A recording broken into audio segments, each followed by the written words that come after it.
भगवान के अवतार भी हैं, रुद्र भगवान के अवतार हैं श्री हनुमान जी महाराज। भीम ने जब ये जाना कि हमारे बड़े भ्राता वायुपुत्र महाबली हनुमान जी हैं, हृदय से लगा लिया। हनुमान जी को बार बार भीम स्पर्श करके प्रफुल्लित हो, महाभागवत है। हर समय हनुमान जी के रोमांच होता रहता है, अश्रु प्रवाह होता रहता है, और कोई न कोई गंधर्व, कोई न कोई ब्रह्म ऋषि भगवान का चरित्र सुनाता रहता है हनुमान जी को। ऐसे महाभागवत अद्वितीय है।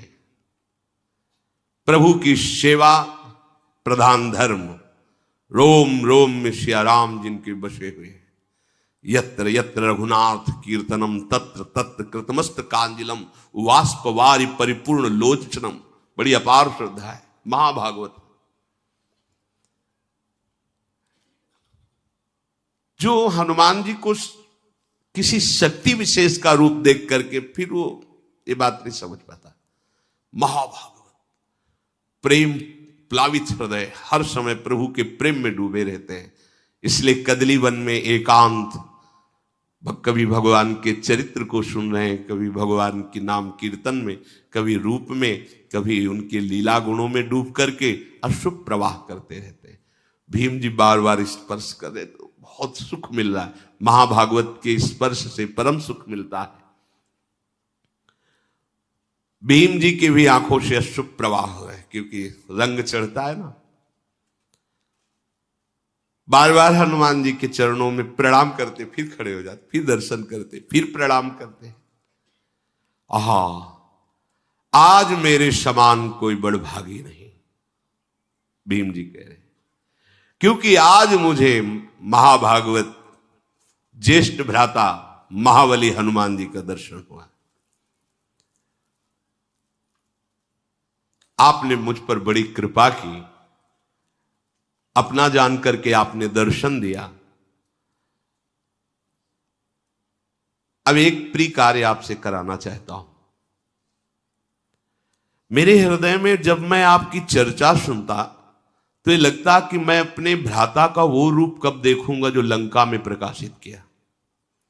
जिस रूप में जानकी जी के सामने, जानकी जी से कह रहे थे कि आप चिंता न करो, वाल्मीकि रामायण में, ये आपका दुख देख करके कहीं मेरा क्रोध ना उमड़ पड़े। मां, विनाश कर दूंगा इस लंका का यदि क्रोध आ गया, और मैं डर रहा हूं कि कहीं भगवान की आज्ञा का उल्लंघन ना हो जाए।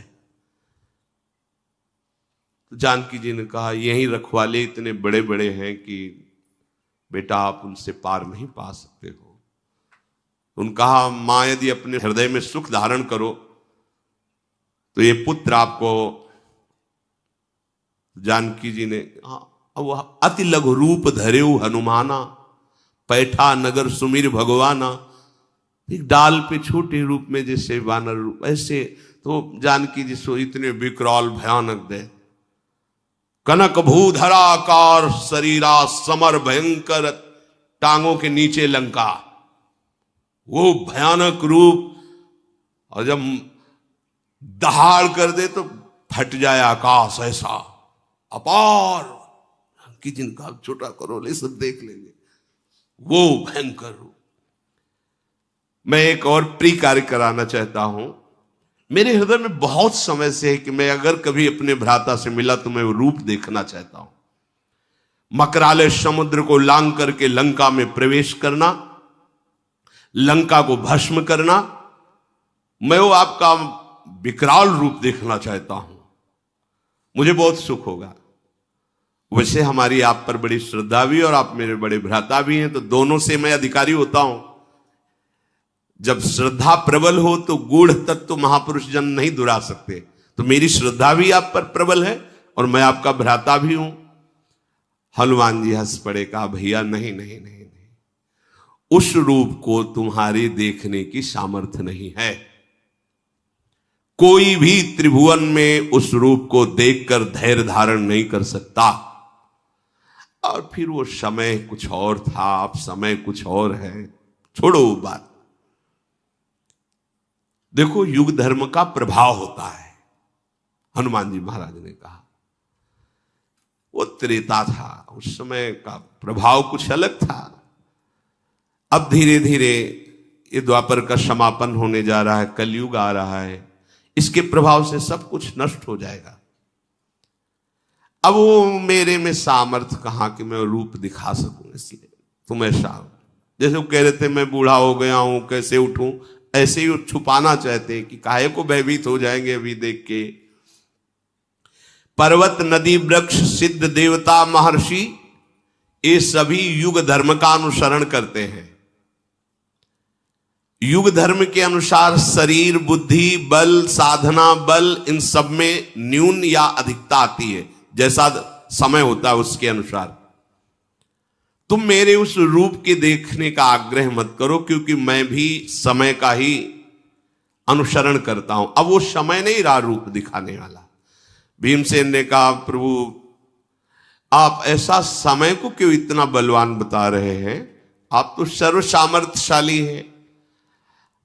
हनुमान जी ने कहा था पहले सतयुग था, उस सतयुग में उस समय में सबके अंदर धर्म था, इसीलिए उसका नाम कृतयुग पड़ा। सब धर्म युक्त आचरण करते थे, कोई एक भी नहीं था जिससे पापाचरण हो। मनुष्यों में सब धर्मात्मा थे और सब ध्यान परायण थे। सतयुग में प्रधान साधना ध्यान की थी। तदाकार वृत्ति प्रभु में कृतम एव सर्व शुभम यस्मिन युगे कृतयुगे, जिसमें केवल शुभ ही शुभ धर्म में कर्म हो उसका नाम कृतयुग मतलब सतयुग। कहीं भी किसी व्यक्ति में धर्म का ह्रास नहीं देखा जाता था। माता पिता के रहते हुए संतान कभी नहीं मरती थी, लेकिन समय का परिवर्तन सबका परिवर्तन कर देता है। धर्म का ह्रास होने लगता है, माता पिता के सामने बालक मरने लगते हैं। कृतयुग में कोई द्वेष नहीं करता था, भेदभाव नहीं था। किसी भी अन्न का दूध का क्रय विक्रय नहीं होता था, बेचना खरीदना ये सब। ये तो हम अपने बाल्यावस्था में भी ऐसे कुल में पैदा होकर दूध बेचता है, अपराध सा साबित होता था। गाय का जिसे दूध आदि ये तो व्यवहार में बंटता था। 8-10 जैसे गाय है तो आसपास के 2-4 लोग दूध ले जाना मठा ले जाना, ये ऐसे व्यवहार में, बेचने का नाम नहीं। दूध घी बेचना मतलब एक तरह से न्यून माना जाता था, ये ठीक नहीं है, वो अपने धर्म से नहीं चलता, दूध बेचता है ऐसा माना जाता था। इस युग में जो कृतयुग है इसमें कभी किसी को रोग नहीं होता था, इंद्रियों का बल क्षीण नहीं होता था, क्योंकि कोई अधर्म नहीं करता था, कोई दोषों को स्वीकार ही नहीं करता था, किसी में दोष दिखाई नहीं देते थे, कभी किसी को दुख से रोते हुए नहीं देखा गया। सब धर्म परायण, किसी में घमंड नहीं देखा गया, किसी में धर्म विरुद्ध विकार नहीं देखा गया, कहीं कोई कलह विग्रह झगड़ा ये सब नहीं देखा गया। सब योग का आश्रय लेकर परब्रह्म परमात्मा भगवान श्री हरि के ध्यान में निमग्न रहना, सदा सबकी वृत्ति प्रभु में लगी रहती थी। सब प्रभु की सेवा में, सब सनातन धर्म के अनुयायी। अब जब त्रेता लगा तो उसमें एक चरण का धर्म का नाश हो गया। भगवान की उपासना भी त्रेतायाम यजते मखई, प्रधान यज्ञ क्रिया हो गई। पहले में ध्यान, दूसरे में यज्ञ क्रिया हो गई। यज्ञ करना, धर्म करना, सत्कर्म करना, संकल्प करना, वेदोक्त दूसरों को दान करना, ये ऊपर नहीं। ऊपर सब एक ही धर्म में भगवत चिंतन परायण, सब स्वस्थ, कहीं किसी में कोई अधर्म नहीं। लेकिन त्रेता में ऐसा, त्रेता युग में दान तपस्या यज्ञ और धर्मयुक्त आचरण पर क्रियापरायण, जब द्वापर लगा तो दो धर्म के चरण क्षीण हो गए।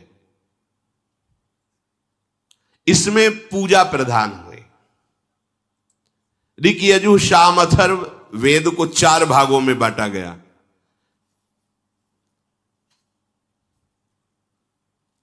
बुद्धि का, सात्विक बुद्धि का धीरे धीरे क्षय होने लगा, जो दिव्य निर्णय कमजोर होने लगा। सत्य से भ्रष्ट होने के कारण द्वापर में ही अनेक रोगों का प्रादुर्भाव हो गया। मन में विशुद्ध कामनाएं पैदा, जहां भागवतिक होती थी, ये आराधना, वहां भोग कामनाएं पैदा होने लगी। बहुत से दैवी और प्राकृतिक उपद्रव शुरू हो गए, रोग आदि शुरू, ये कृतयुग में नहीं थे।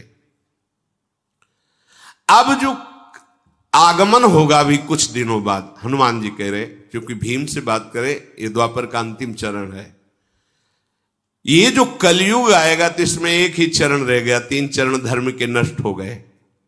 इसमें प्रायः लोग तमोगुणी और रजोगुणी ही रहेंगे। भोग वासना की प्रधानता रहेगी, उपासना की नहीं। तभी तो कोई बिरले। वैदिक सदाचार लुप्त। व्याधि, आलस्य, प्रमाद, क्रोध, हिंसा, दोष, शारीरिक रोग, मानसिक रोग, भूख, प्यास, भय, उपद्रव, ये प्रधान गुण हैं कलियुग के। ये प्रधान गुण हैं। इसमें कलियुग में धर्म का धीरे धीरे पूर्णतया ह्रास हो जाता है। अब किसी को डर लगता है क्या कि मैं किसी महात्मा के विषय में क्या बोल रहा हूं? कुछ नहीं, कोई भय नहीं। पैसा मिले, कुछ भी दिखाना पड़े, कुछ भी बोलना पड़े, किसी को भी कोई भय नहीं। नहीं, तुम्हारे सुकृत जब होगा तो देखा जाएगा, अभी तो मौज में है, अभी तो आ रहा है। बस हमें अपनी भूख मिटानी, अपनी वासना की पूर्ति करनी। उपासना का कोई लक्ष्य नहीं कि जब तक हमें सत्य वस्तु का बोध न हो जाए तब तक किसी पर निर्णय नहीं किया जा सकता। सामने होने पर भी बहुत काल तक हम उसका निरीक्षण परीक्षण करेंगे। यदि अधिकार मिला है, फिर उसके बाद सत्य पर पहुंचकर फिर उसके विषय में बोला। युग परिवर्तन होने पर कलियुग से ऐसे सब प्रभावित हो जाते हैं कि केवल सुख सुविधा भोग सामग्री मिले, बस। वो कैसे मिले इससे कोई मतलब नहीं। क्या कर रहे हो, क्या धर्म है, क्या धर्म, इससे कोई मतलब नहीं। लोक क्षीण होने लगता है, प्रकृति उल्टा उसे दंड देने लगती है। आम की फसल जब आती थी तो अपने लोग बच्चे थे, झोला लेकर भाग जाते और 1-1 किलोमीटर तक आम के अलग अलग बगीचे होते थे, गांव के पूरे ऐसे बगीचे। 3 बजे उठ करके सुबह भाग के चले जाओ, 10-20 किलो आम फिर ही ले आओ। तो जैसे 4-5 बच्चे गए, अब रखवाले में बूढ़े दादा है, उनसे राम राम की, और आम बिनने आए होगे? नहीं, हम तो अपने बगीचे जा रहे हैं। 4-5, 2 उनको बातों में लगाए, 2 बिन लिए, फिर 2-4 भाग में कर लिए और भाग गए। मतलब स्वाभाविक। कहां वो बड़े बड़े वृक्ष, 1-1 गाड़ी आम गिरे, ऐसे वृक्ष, बड़े बड़े वृक्ष कहां रह गए? जितने रसाल हैं, जितने रस वाले जो वृक्ष हैं, जो पूज्य वृक्ष हैं, वो अंतर्ध्यान हो, प्रकृति परिवर्तित होती चली जा रही। जब वर्षा होनी चाहिए तो बूंद नहीं, धूल उड़ रही, और जब फसल पके, अब तो हमारे पहले वाले रूप देखने की बात छोड़ दीजिए।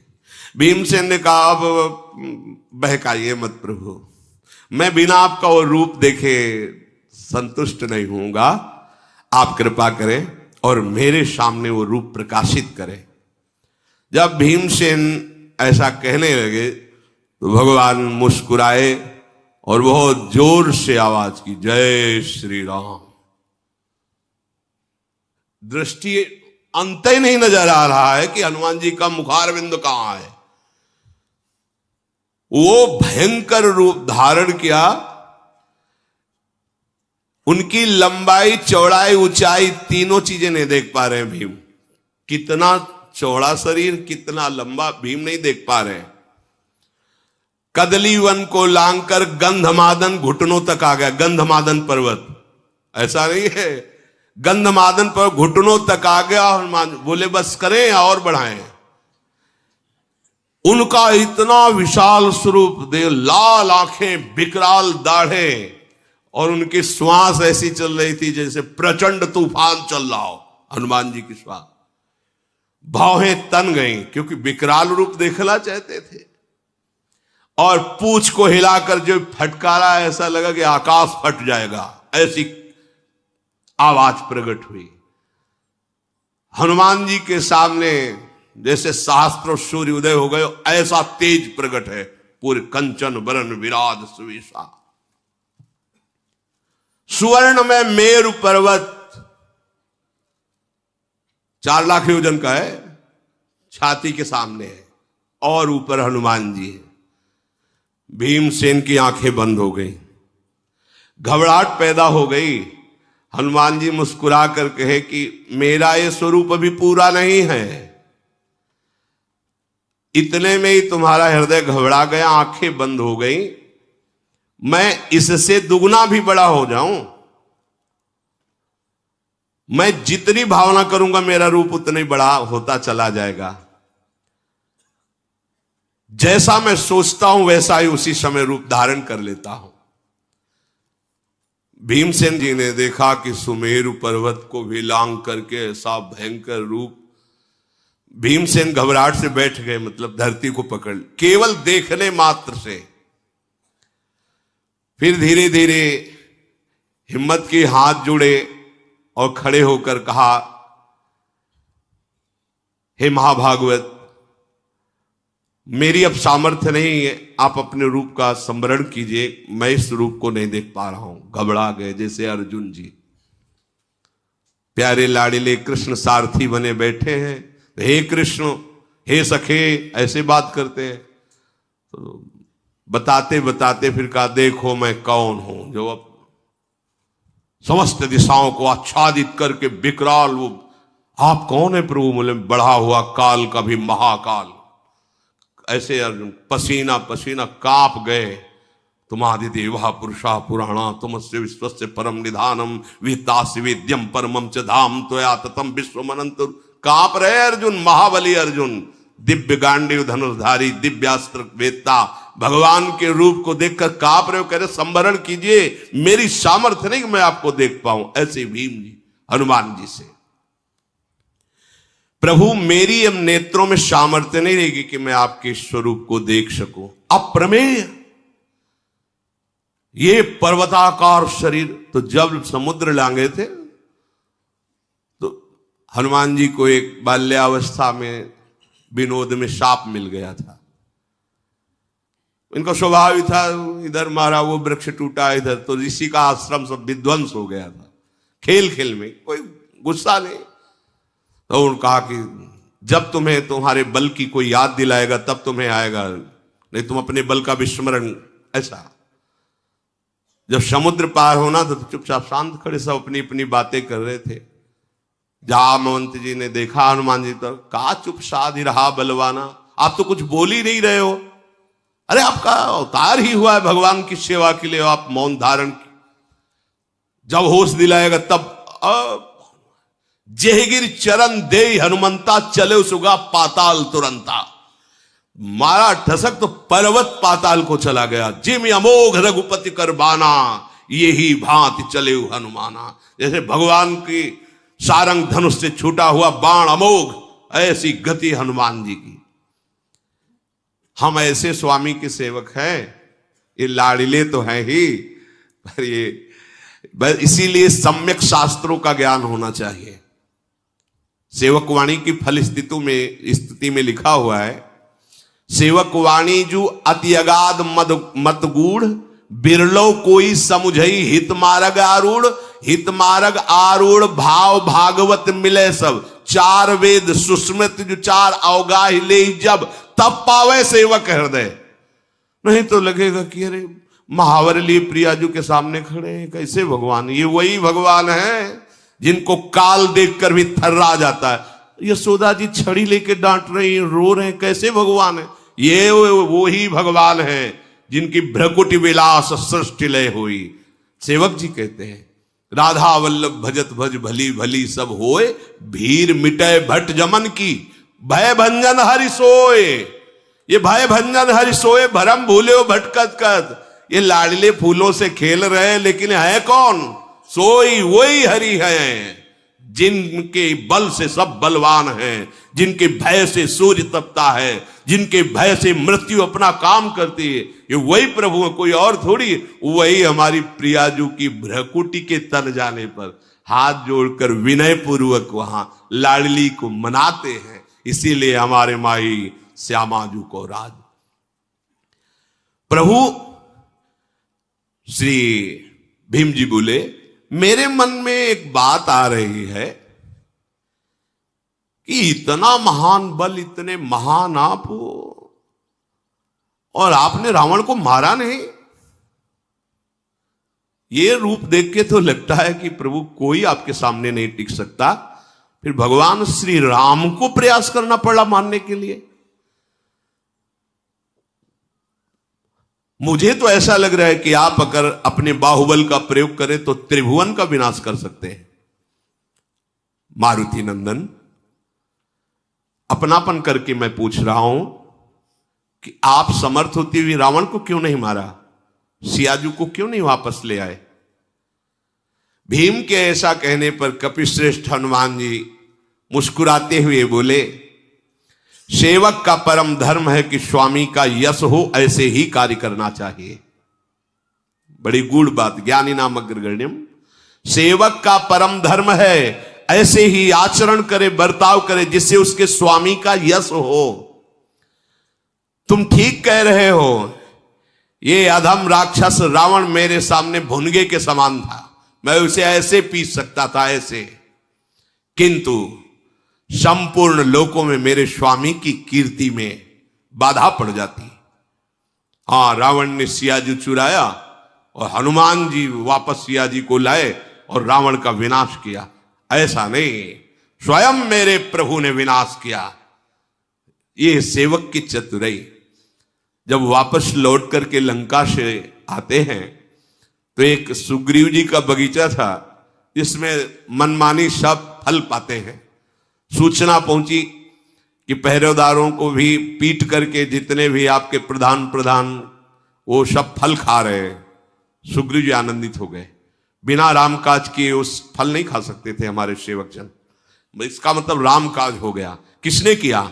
बोले मारुति नंदन हनुमान ने। सामने देखा आ रहे, मुख प्रसन्न तन तेज विराजा, समझ गए कीनेस रामचंद्र कर काजा। बड़ा स्वागत। भगवान राम भी खड़े हो गए, सम्मान के लिए नहीं, जैसे मां अपने बेटे को गले लगाने के लिए खड़ी हो जाती है, ऐसे हनुमान जी को गले लगाया, हाथ पकड़ा, अपने आसन पे बैठाला। ऐसे हनुमान जी सड़क के चरणों में बैठ रहे समीप। रावण के द्वारा सुरक्षित लंका में प्रवेश करके वहां विध्वंस मचा देना, वाह! हनुमान हृदय को शीतल कर बोले, नहीं प्रभु, नहीं नहीं, ये तो आप विनोद कर रहे, ऐसा नहीं। शाखा मृग की यह मनुसाई, शाखा ते शाखा पर जाई, लाग सिंधु हाटक पुरजारा, निश्चर गण बद विपिन उजारा, सो सौ तो प्रताप रघुराई, नाथन कछु मोरी प्रभुताई। प्रभु हमारी तो ताकत इतनी, एक डाल से दूसरी।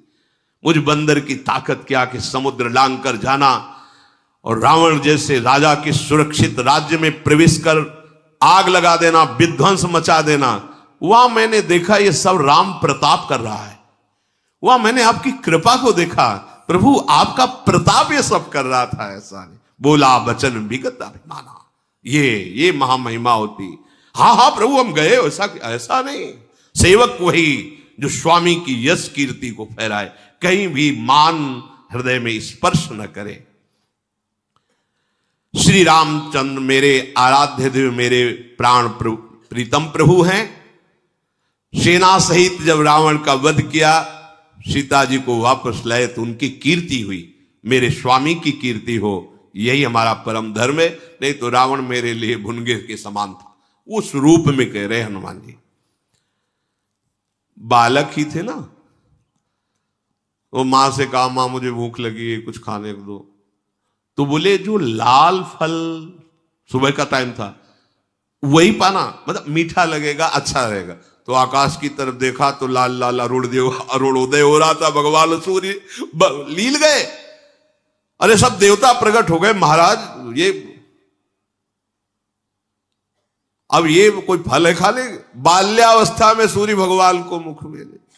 महाबली महाप्राज्ञ, तुम अपने भाई का प्रिय एवं हित करने में तत्पर रहो।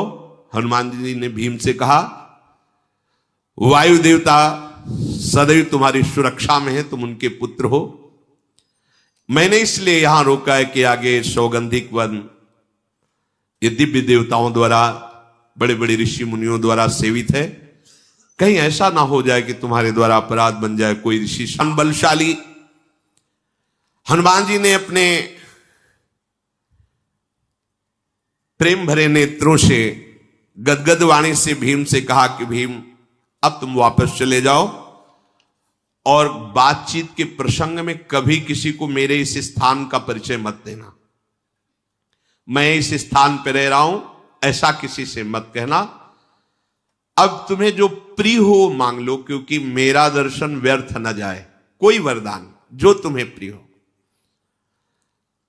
कहा, प्रभु मुझे अपने बड़े भाई कहने का सौभाग्य आपको मिला, इससे बड़ा वरदान मैं क्या मांगू। और मैं ये जानता हूं कि आपके बल से जो मुझे प्राप्त करना है वो सब मैं प्राप्त कर लूंगा, अर्थात धृतराष्ट्र के पुत्रों का वध और सिंहासन पर, ये तो आपकी कृपा से मैं प्राप्त कर लूंगा। पर आपकी जो इच्छा हो, मेरी इच्छा कोई नहीं। मेरी तो यही सौभाग्य है कि आप हमारे बड़े भ्राता हैं, कहने का सौभाग्य मिला। हनुमान जी ने भीमसेन पर बहुत प्रसन्न होकर कहा, ऐसा ही हृदय होना चाहिए। कहने पर भी, मांग ढूंढने पर भी नहीं आनी चाहिए कि मैं क्या मांगू। हमें तो कुछ मांगना भी नहीं आता। आपको जो मन हो, जैसा मन हो, आप हमें ये बात। आज पांडव सनाथ हो गए भीम तुम्हारे जैसे को प्राप्त करके। हनुमान जी महाराज ने कहा, महाबली आगे महान युद्ध होने वाला है। मैं अपनी तरफ से कह रहा हूं, समय में अर्जुन की ध्वजा में बैठूंगा, कपिध्वज, और मैं ऐसी गर्जना करूंगा कि सामने वाले वीर का हृदय भय युक्त हो जाए, बल रहित हो जाए। वो मारा तो मेरी ही गर्जना से जाएगा, निमित्त मात्र अर्जुन बनेंगे। मैं जब ध्वजा पर विराजमान होऊंगा तो ऐसी वक्र दृष्टि से देखूंगा कि सामने जो शत्रु पक्ष के वीर हैं उनकी आयु का नाश हो जाएगा। कपिप्रवर हनुमान जी ऐसा कह के तत्काल